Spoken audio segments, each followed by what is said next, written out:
Morning 9th class student, it's your economics chapter number 2nd, people as a resource. Today we discuss about this chapter. This chapter, people as resource, is an effort to explain population as an asset for the economy rather than a liability. Population becomes human capital when there is investment made in the form of education, training and medical care. In fact, human capital is the stock of skill and productive knowledge embodied in them. People as resource is a way of referring to a country working people in terms of their exciting productive skills and abilities. Looking at the population from this productive aspect emphasis its ability to contribute to the certain of the gross national product. Like other resources, population also is a resource, a human resource. This is the positive side of a large population that is often overlooked when we look only at the negative side, considering only the problems of providing the population with food, education, and access to health facilities. When the exciting human resource is further developed by becoming more educated and healthy, we call it human capital formation that adds to the productive power of the country, just like physical capital formation.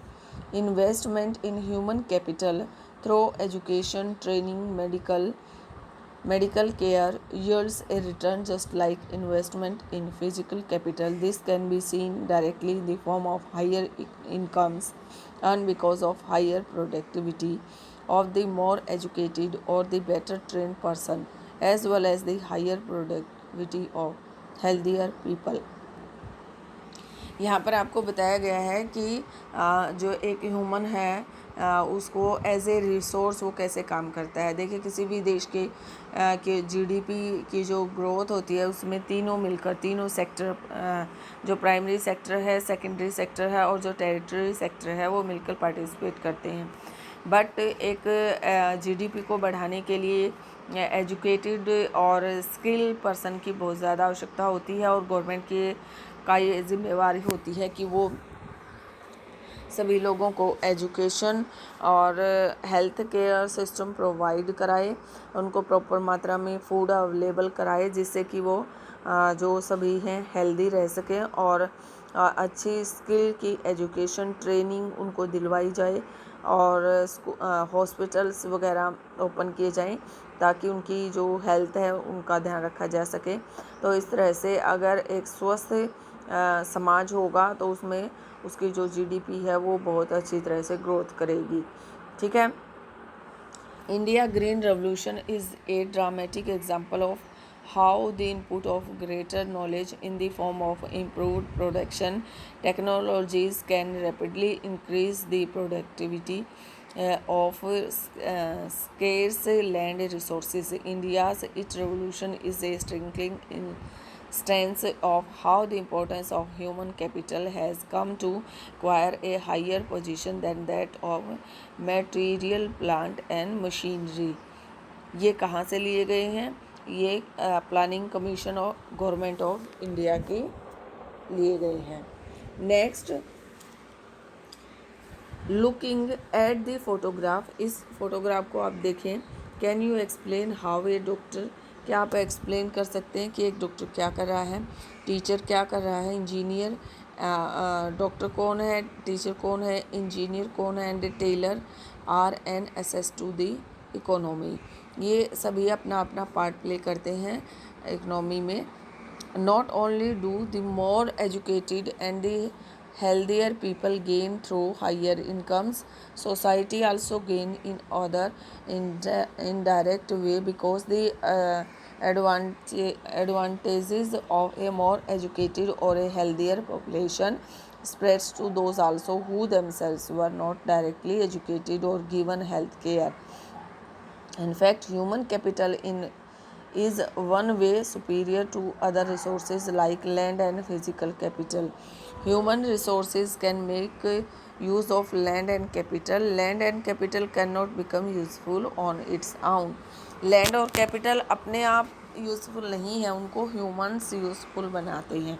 For many decades in India a large population has been considered a liability rather than an asset, but a large population need not be a liability. It can be turned into a productive asset by investment in human capital, for example by spending resources on education and health for all, training of industrial and agriculture workers, in the use of modern technology, useful scientific researches, and so on. The two following cases illustrate how people can try to become a more productive resource. तो यहाँ पर केवल जो land है या capital है वो अपने आप में जो है यूज़फुल नहीं है, वो अपने आप को यूज़फुल नहीं कर सकते हैं. उसको यूज़फुल बनाने के लिए ह्यूमन जो कैपेबिलिटी है उसकी आवश्यकता होती है और तभी वो ज़्यादा यूज़फुल हो सकता है. तो इसके लिए जो वर्कर्स हैं वो स्किल फुल होने चाहिए, एजुकेटेड होने चाहिए, और अगर ऐसा होगा तो वो भी जो जीडीपी है उसमें अपना पार्ट प्ले करते हैं.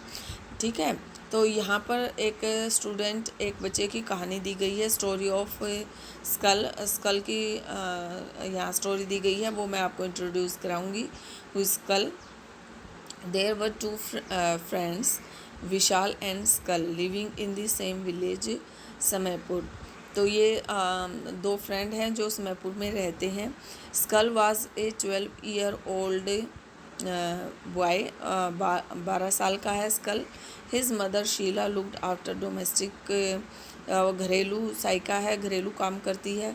His father Buta Chaudhary work in agriculture field, वो खेतों में काम करते हैं. Sakal help his mother in domestic chores, वो डोमेस्टिक काम करने में उनकी मदद करता है. He also looked after his younger brother Jeetu and sister Seetu. His uncle Shyam had passed the matriculation examination. उसका जो अंकल हैं श्याम वो 10वीं तक पढ़े हुए हैं. But was sitting idle in the house as he had no job, लेकिन वो घर पे हैं और कोई काम नहीं करते हैं. बट बूटा और Sita were eager to teach Sakal, वो स्कल को पढ़ाना चाहते हैं. They forced him to join the village school, वो उसको मजबूर करते हैं कि वो गांव के स्कूल को ज्वाइन करे. विच ही सून ज्वाइन, और जल्दी वो ऐसा कर लेता है. He started studying and completed his higher secondary examination, और वो स्कूल में पढ़ता है और अपनी हायर सेकेंडरी स्कूल के एग्जामिनेशन पास करता है. His father persuaded him to continue his study, उसके फादर जो उसको प्रेशराइज करते हैं कि वो अपनी स्टडी को जारी रखे. His raised a loan for Sakal study vocational course in computer, वो कंप्यूटर कोर्स कराने के लिए लोन लेना चाहते हैं. Sakal was meritorious and interested in studies, और वो पढ़ना चाहता है from the beginning with great vigour and enthusiasm. He completed his course, वो अपने कंप्लीट कर लेता है कोर्स को. After some time he got a job in a private form, एक प्राइवेट फॉर्म में उसे जॉब मिल जाती है. He even design a new king kind of software, एक नए डिज़ाइन का सॉफ्टवेयर डिज़ाइन करता है. This software help him increase the sale of form, तो वो उसकी और तनख्वाह बढ़ा देता है. His boss acknowledge his services and rewarded him with a promotion, और उसके सर जो हैं वो उसकी इससे बहुत खुश होते हैं और उसको जॉब प्रमोट कर देते हैं, यानी कि उसकी जॉब पे आगे बढ़ा देते हैं और ऊंची जॉब उसको प्रोवाइड करा देते हैं. अब सेकंड स्टोरी करेंगे हम. You see in this picture 2.2 story of Vilas and Sakal. Vilas और स्कल की ये कहानी है. Vilas was an 11-year old boy, Vilas जो है वो 11 साल का बच्चा है. Residing in the same village in Sakal, Sakal के ही विलेज में रहता है. Vilas father Mahesh was a fisherman, मछली पकड़ने वाले हैं. Mahesh was a fisherman. His father passed away, उनके पिताजी की डेथ हो चुकी है. When he was only 2 years old, जब वो 2 साल का था. His mother Geeta sold fish to earn money, उसकी माता जो गीता है वो मछली बेचती है और कुछ पैसे कमाती है.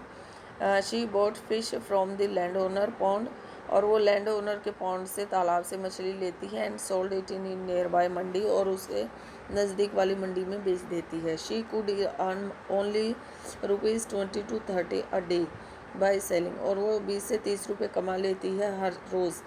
विलास become a patient of arthritis arthritis का पेशेंट है। His mother could not afford to take him to the doctor, afford नहीं कर सकती है, सॉरी एफर्ट की बजाय मैंने अफोर्ड आना था, कि उसको डॉक्टर के पास लेके जाए। He could not go to school either, he was not interested in study, उसका स्कूल जाने का कोई इरादा नहीं है और ना उसका इंटरेस्ट है पढ़ने में।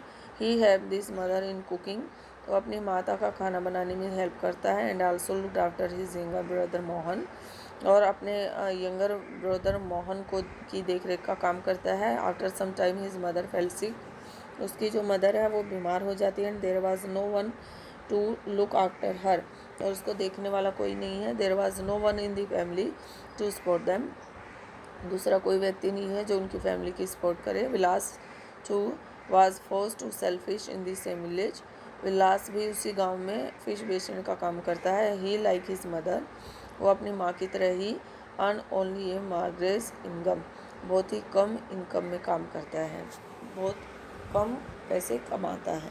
तो ये 2 स्टोरीज़ हैं जिसमें आपने विलास की स्टोरी और स्कल की स्टोरी पढ़ी। तो जो स्कल है वो पढ़ लिख के एक बहुत बड़ा इंसान बन जाता है, एजुकेटेड पर्सन है, अच्छी जॉब है, प्राइवेट फॉर्म में अच्छा पैसा मिल रहा है। लेकिन जो विलास है उसका पढ़ने में इंटरेस्ट नहीं था, बीमार भी रहता था, इस वजह से वो क्या करता है कि वो पढ़ लिख नहीं पाता है, जिसके कारण वो भी अपने पिता की तरह, अपनी माँ की तरह फिशरमैन ही बन जाता है और बहुत ही कम इनकम जो है वो डेली की कमा पाता है। तो दोनों स्टोरीज़ में यहाँ डिफरेंस है एजुकेशन का, ठीक है। अगर आप अच्छे से अपने माता पिता के कहे अनुसार काम करेंगे, एजुकेशन लेंगे, डेली स्कूल जाएंगे, डेली इंटरेस्ट लेके पढ़ाई करेंगे, तो आप भी इन की तरह, स्कल की तरह जो अच्छी जॉब पा पाएंगे। लेकिन अगर आप पढ़ने लिखने में इंटरेस्ट नहीं लेंगे तो आप भी स्कल की तरह ही फिशरमैन रह जाएंगे। तो 2 टाइप का डिफरेंस इन स्टोरी के माध्यम से आपने देखा। तो यही डिफरेंस आप समाज में देख सकते हैं कि जो एजुकेटेड पर्सन है, जो पढ़ लिख जाते हैं, कोई डॉक्टर बन जाता है, कोई इंजीनियर बन जाता है, कोई इंडस्ट्री में मैनेजर हो जाता है, बिजनेस पर्सन हो जाता है, और इस तरह से टीचर हो जाते हैं, प्रोफेसर हो जाते हैं, क्लर्क बन जाते हैं।